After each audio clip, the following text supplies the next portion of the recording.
तो आज देखते हैं, ये आपको क्वेश्चन दिया हुआ है। देखिए ये क्वेश्चन वैसे तो आपको बन जाएगा, ये नेक्स्ट इसका डायग्राम समवॉट जो प्रीवियस क्लास में आपने देखा था उस टाइप का ही बनेगा, बट उसमें और इसमें थोड़ा सा वेरिएशन है।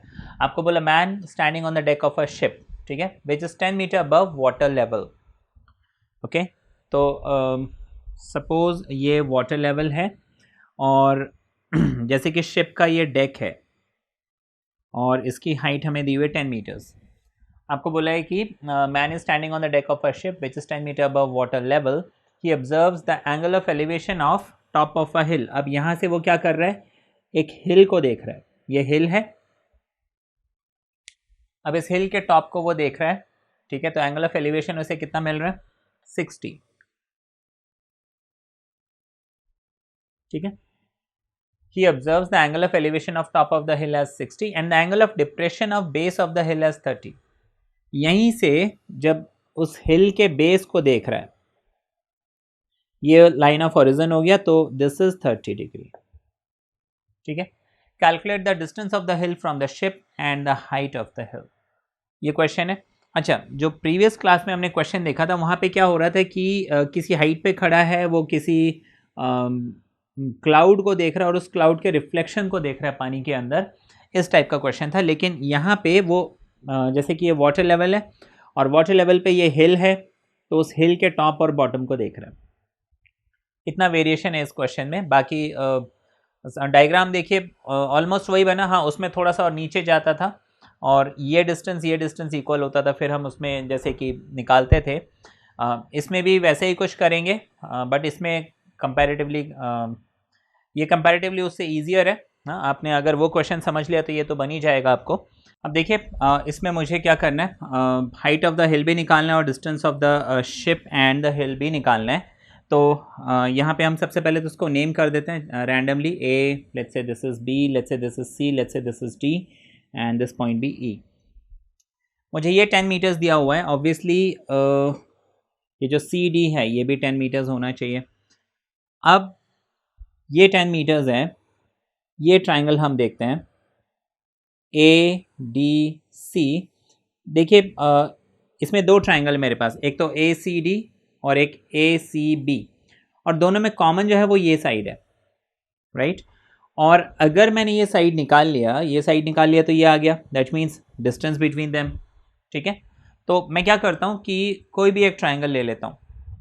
अब देखिए पहले मैं किस ट्राइंगल को लूँ, इस ट्राइंगल को अगर लेता हूँ तो यहाँ पे मेरे पास कुछ भी नोन क्वांटिटी नहीं है। लेकिन जब मैं इस ट्राइंगल को लेता हूँ तो यहाँ पे मेरे पास ये वैल्यू मालूम है 10, क्योंकि ये वैल्यू 10 है तो ऑब्वियसली ये 10 होगा। तो मैं पहले ए सी डी ये वाला ट्राइंगल लेता हूँ, तो यहाँ पे हम लिखेंगे in triangle A C D, right, unknown quantity upon known quantity. अच्छा देखिए यहाँ पे ये जो ए सी है ये अननोन क्वांटिटी है, लेकिन जो सी डी है वो नोन क्वांटिटी है। तो मैं यहाँ पे लिख लेता हूँ ए सी और upon C D, unknown quantity upon known quantity, rule हम जो शुरू से फॉलो कर रहे हैं। Now A C is what, I don't know, ठीक है, सी डी इज़ व्हाट, 10। अच्छा दूसरी चीज़, ए सी इस ट्राइंगल में, ए सी डी में, इस ट्राइंगल को अगर मैं यहाँ ऐसे बनाता हूँ तो देखिए ये एंगल है मेरे पास 30 डिग्री, तो एंगल के साथ वाला साइड कहलाता है बेस, और एंगल के सामने जो साइड, ऑपोजिट जो साइड होता है उसको बोलते हैं परपेंडिकुलर।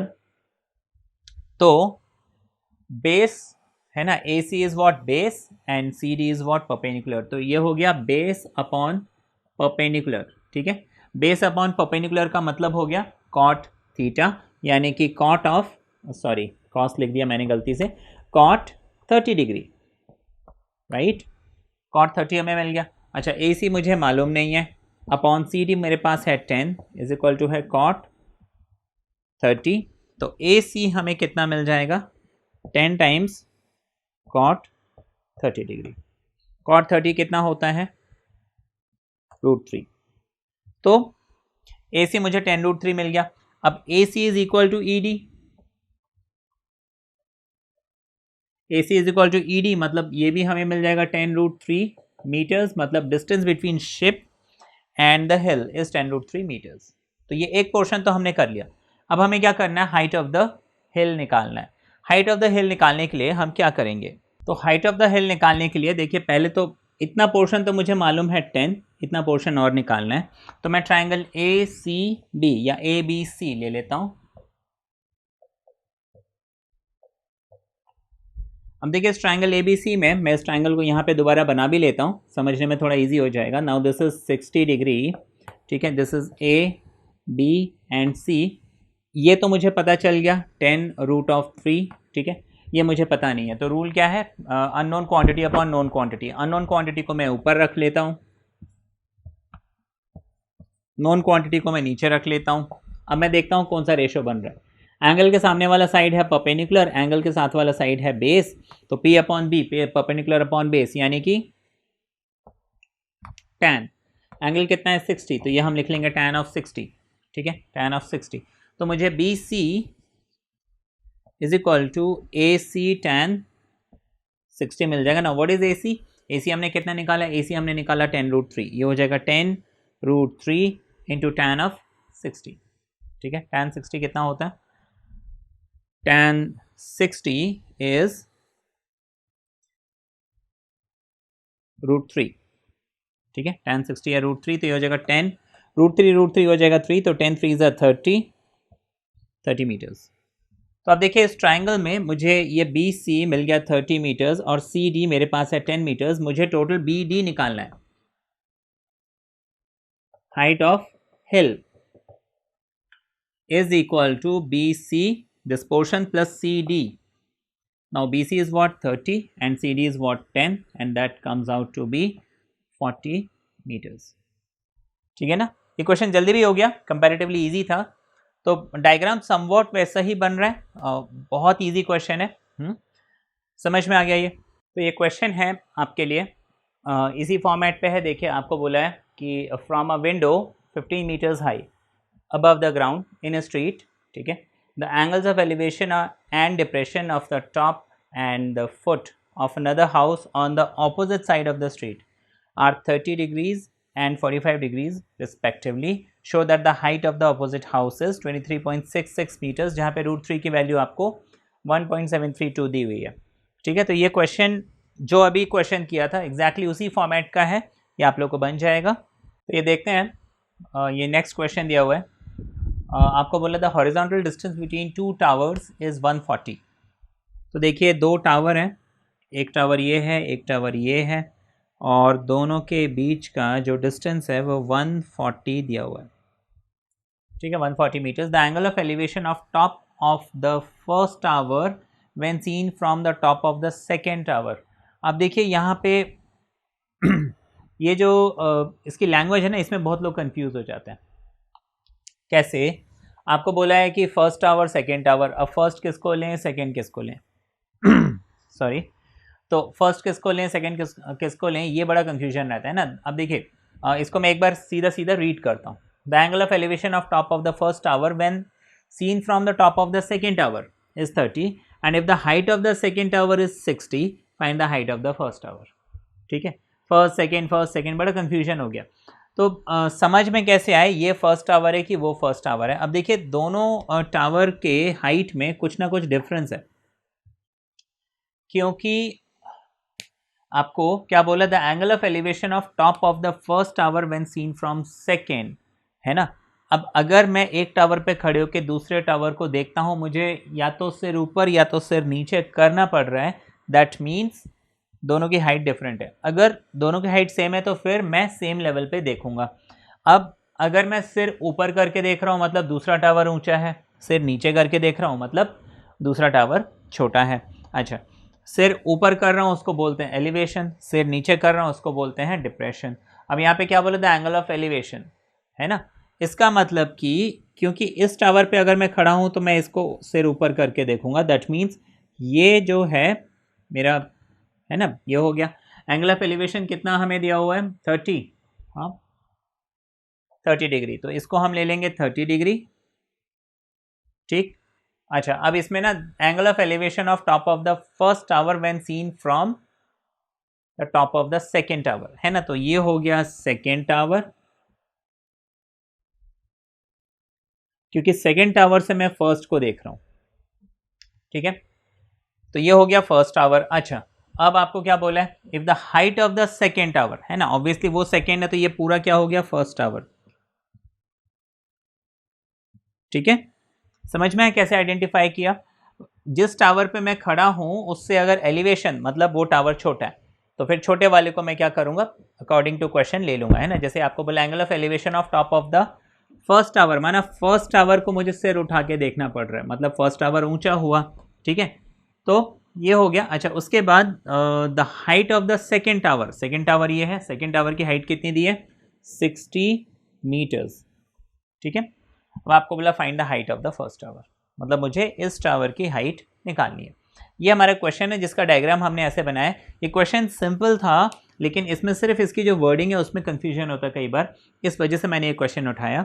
ठीक है, अब ये क्वेश्चन तो देखिए बड़ा बेसिक सा क्वेश्चन है, जैसे पीछे हमने क्वेश्चन किया था वैसे ही है, बल्कि ये और ज़्यादा ईजी है, ये बन जाएगा आपको, इसमें करना कुछ नहीं है अगर देखा जाए, क्योंकि देखिए ऑलरेडी आपको 140 दिया हुआ है, ये आपको 60 दिया हुआ है। ठीक है, अब ये फर्स्ट और सेकंड इसको हम हटा देते हैं, मुझे इतना समझ में आ गया, मुझे ये हाइट निकालनी है। देखिए ये आप क्या कर सकते हैं, बहुत ही ईजीली सॉल्व कर सकते हैं, क्योंकि मुझे मालूम है अगर ये 140 है तो ये डिस्टेंस भी 140 होना चाहिए, अगर ये 60 है तो ये वाला डिस्टेंस भी 60 मीटर्स होना चाहिए। अब ये ट्रायंगल ए बी सी हम अगर लें, ये मुझे मालूम है 140, मुझे सिर्फ इतना ए बी वाला पोर्शन निकालना है, क्योंकि टोटल हाइट जो है क्या हो जाएगा, दिस थिंग। अब इसमें इतना पोर्शन तो 60 है ना, ये पोर्शन बस मुझे निकालना है। तो मैं इसका पूरा फुल प्रेजेंटेशन करने के बजाय डायरेक्टली आपको सॉल्व करके बताता हूँ कि इसका आंसर कितना आएगा। तो मैं लिख लूँगा A B upon 140। Now this is in this triangle, ये हो गया परपेंडिकुलर, ये हो गया बेस, दैट मीन्स tan, तो ये रेशो बन जाएगा tan ऑफ 30 डिग्री। ठीक है, तो ए बी हमें कितना मिल जाएगा, 140 into tan 30। Now tan 30 is what, 1/√3। Rationalise अगर हम करना चाहते हैं तो कर सकते हैं, तो ये हो जाएगा 140√3/3, है ना, √3 इंटू √3, मैं ऊपर नीचे करूंगा तो ये 140√3/3 मिलेगा। अब ये ए बी की वैल्यू है और ये टोटल डिस्टेंस है 60 और ये वाला हमने ये निकाला, तो दोनों को मुझे ऐड करना है, दैट मीन्स 140√3/3 प्लस 60, ये जो है हाइट ऑफ द टावर जो हमें चाहिए था वो आ गया। इसको अब अगर आप चाहो तो फ्रैक्शंस में भी निकाल सकते हो, लाइक √3 की वहाँ वैल्यू पुट करके सॉल्व करके फ्रैक्शंस में निकाल सकते हो। एंड वो फ्रैक्शंस में लाइक मैं बुक में देख रहा हूँ, बुक में जो हाइट है, हाइट ऑफ द टावर, वो दिखा रहे हैं 140.83 मीटर्स, है ना। इसको सॉल्व करके हमें 140.83 मीटर्स मिलना चाहिए। ठीक है, तो ये क्वेश्चन आपने देखा बहुत ईजी था। तो देखिए अब वैसे तो मतलब इसमें जितने जो फॉर्मेट वाले क्वेश्चंस हैं वो ऑलमोस्ट हम कवर कर चुके हैं, तो अब मैं मोस्टली क्वेश्चंस ले रहा हूँ जो हायर ऑर्डर थिंकिंग स्किल्स के हैं, हॉट्स जो हम बोलते हैं, तो ये उनमें से एक क्वेश्चन है। ठीक है, आपको जैसे एक क्वेश्चन बोला है, 2 stations due south of a leaning tower, ठीक है, विच लीन्स टुवर्ड्स द नॉर्थ। अब देखिए यहाँ पे साउथ और नॉर्थ क्या है कि बेसिकली आपको ये बोल रहे हैं अगर मैं इस डायरेक्शन को नॉर्थ और इस डायरेक्शन को नॉर्थ मान रहा हूँ तो ऑब्वियसली उसका ऑपोजिट जो है क्या हो जाएगा, साउथ हो जाएगा। अब आपको बोला 2 stations due south of a leaning tower which leans towards the north, माना टावर जो है, सपोज ये ग्राउंड है तो इसमें एक टावर है, वो टावर जो है सीधा नहीं है लेकिन लीनिंग टावर है, माना वो झुका हुआ है।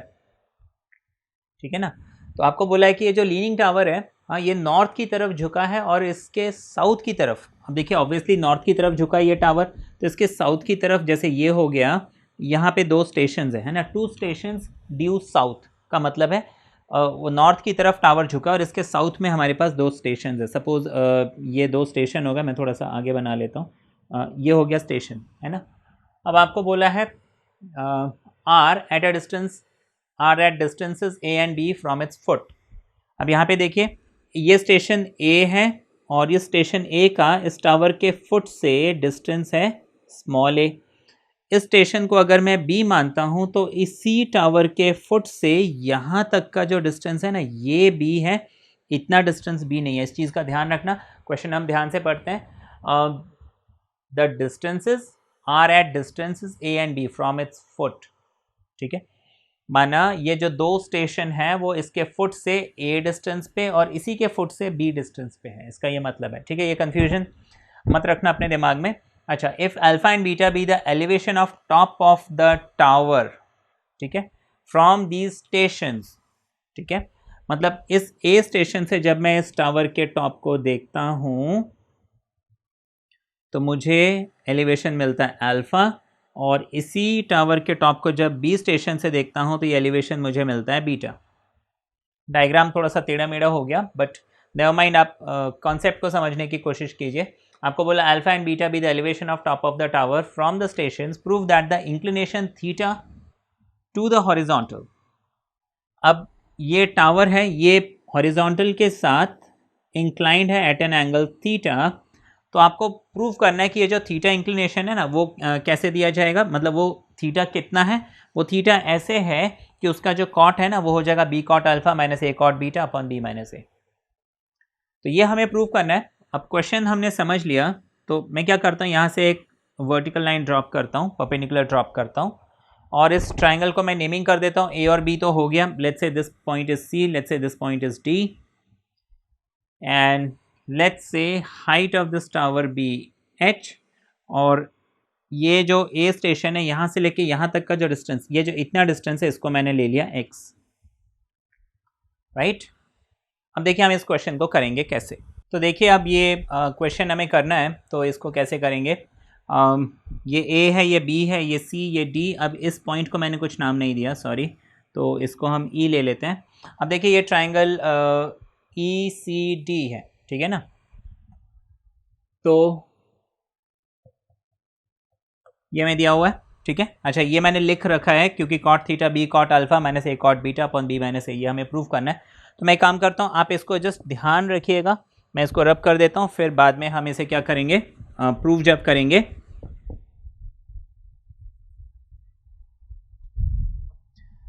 तब इसको चाहे तो दोबारा से लिख लेंगे। अच्छा, अभी ई सी डी में सबसे पहले तो मैं क्या करता हूँ कि एच और एक्स है ये, है ना, तो मैं यहाँ पे डी सी अपॉन ई सी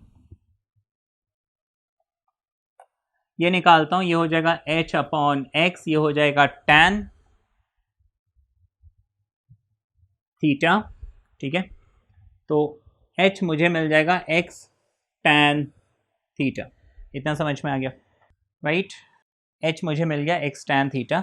मैंने यहाँ पे h क्यों निकाला, h निकालने की वजह, क्योंकि ये जो h है ये common to this triangle and this triangle, है ना। यहाँ पे तीन ट्राइंगल मेरे लिए बन रहे हैं, तीन राइट ट्राइंगल, ठीक है ना। ट्राइंगल तो और भी बन रहा है, लेकिन एक ये राइट ट्राइंगल है जिसमें थीटा एंगल है, एक ये राइट ट्राइंगल है जिसमें अल्फा एंगल है, और एक ये राइट ट्राइंगल है जिसमें बीटा एंगल है, और तीनों में जो कॉमन है वो h है। तो इसलिए मैंने जो है यहाँ पे tan थीटा लिया, ठीक है। इस h को जो है अननोन क्वांटिटी लिया, जैसे कि मैंने बताया था। देखिए यहाँ पे तो ये भी अननोन है, ये भी अननोन है, तो मैं किसको लूँ, ये क्वेश्चन उठता था। तो कॉमन साइड को हम अननोन लेके सॉल्व कर सकते हैं, अदर वे राउंड भी करते हैं आंसर आता है ना, लेकिन ये एक पैटर्न हमने फॉलो किया, हम इसी को फॉलो करें। Now let this be equation number 1। अब मैं दूसरा ट्राइंगल लेता हूँ ए सी डी। अच्छा, इस ट्राइंगल में हमारे पास डी सी, अगेन मैं एच को ऊपर रखूंगा, और ए सी ये हो जाएगा h अपॉन, अब यहाँ पे देखने वाली बात है, ए सी क्या बन जाएगा, a plus x is equal to क्या बन जाएगा, tan अल्फा, यानी कि h इज इक्वल टू लिख सकते हैं a प्लस एक्स। ये हो गया, let this be equation number 2, right. तीसरा ट्राइंगल है B C D. h upon directly लिखता हूं मैं, देखिए h अपॉन ये टोटल है b और इतना है x, है ना। अभी इस a को छोड़िए, ये टोटल है b और ये है x, मैं लिख लूंगा b प्लस एक्स या x प्लस b। ये क्वेश्चन नंबर हमने 3 ले लिया, ठीक है, इतना समझ में आ गया। अब देखिए मैं क्या करूंगा, सबसे पहले तो ये फर्स्ट और सेकेंड इक्वेशन को आपस में इक्वेट करता हूं, यानी कि ये भी h के इक्वल, ये भी h के इक्वल, तो ये दोनों आपस में इक्वल होने चाहिए। दैट मीन्स मैं लिख लूंगा x tan theta must be equal to, ये x tan theta must be equal to a plus x tan alpha.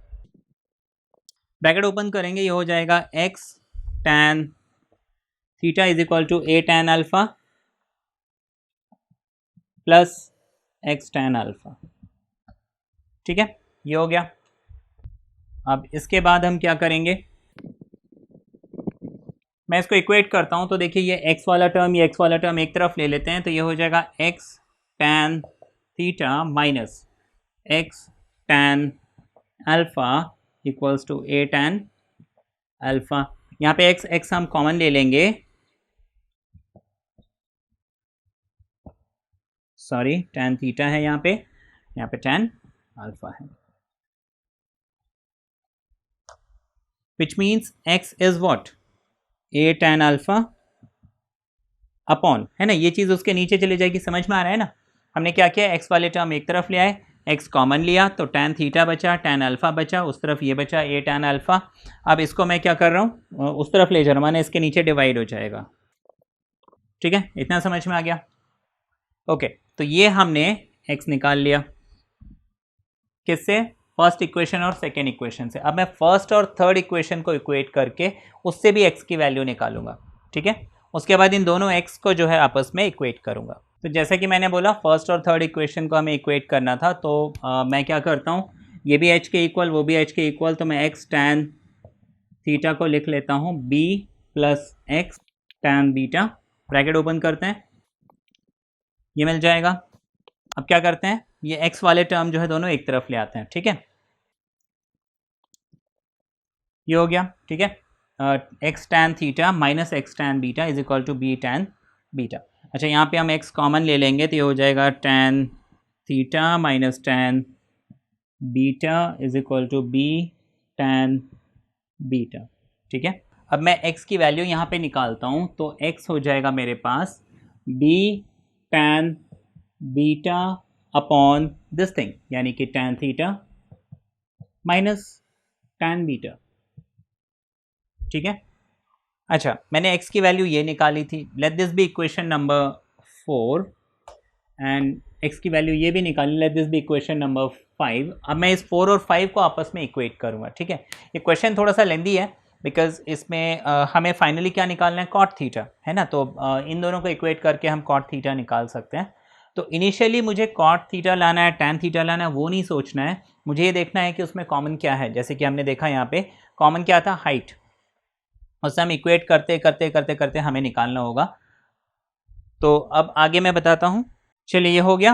अब x की वैल्यू ये, x की वैल्यू ये, हम दोनों को इक्वेट करते हैं। तो a tan alpha upon tan theta minus tan alpha should be equal to b tan beta upon, ये आ गया, क्रॉस मल्टीप्लाई करते हैं। ठीक है, क्रॉस मल्टीप्लाई करके हम टैन थीटा या कॉट थीटा निकालने की कोशिश करेंगे। ठीक है, और देखते हैं जो हमें प्रूव करना है वो रिजल्ट हमें मिलता है कि नहीं। तो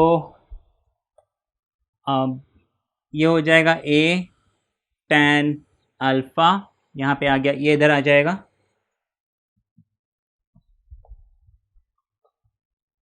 ये आ गया, इज इक्वल टू, ये इधर आ जाएगा, ये हो जाएगा b टैन बीटा और tan theta minus tan alpha.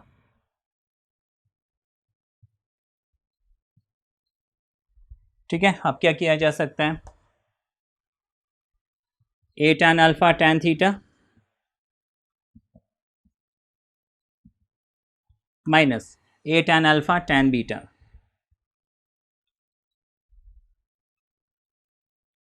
Is equal to b tan theta tan beta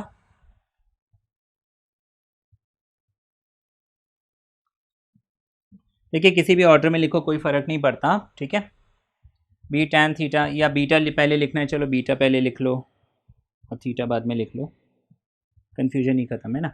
B tan beta and tan alpha minus B, ये हो गया।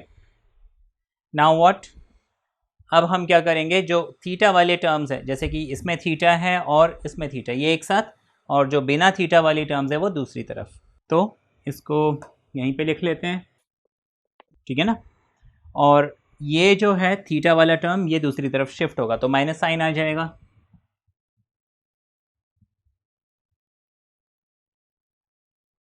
ठीक है, इज इक्वल टू, बीच में इक्वल टू था, अब ये दूसरी तरफ जाएगा, देखिए ये माइनस था तो दूसरी तरफ, सॉरी दूसरी तरफ जाके ये प्लस बन जाएगा। A tan alpha tan beta minus था, दूसरी तरफ प्लस बन गया, ये यहाँ पे बचा हुआ था तो इसको हम लिख लेंगे।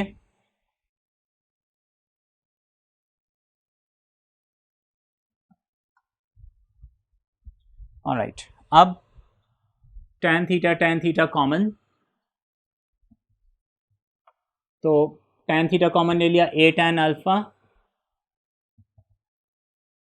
Minus B tan beta is equal to, यहाँ पे देखिए tan alpha tan beta common आ रहा है, क्या बच गया, ए माइनस बी। तो उस ए माइनस बी को एक काम करते हैं, हम पहले लिख लेते हैं,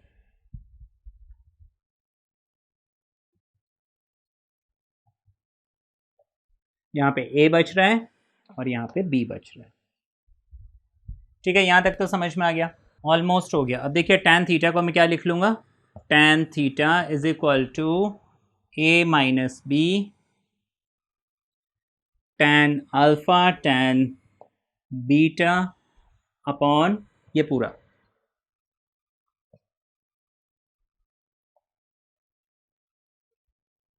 ठीक है, ये आ गया। अब क्वेश्चन में जो प्रूव करना था वो था कॉट थीटा, ठीक है ना, कॉट थीटा मुझे प्रूव करना था। तो कॉट थीटा प्रूव करने के लिए देखिए मुझे मालूम है 1/tan क्या होता है,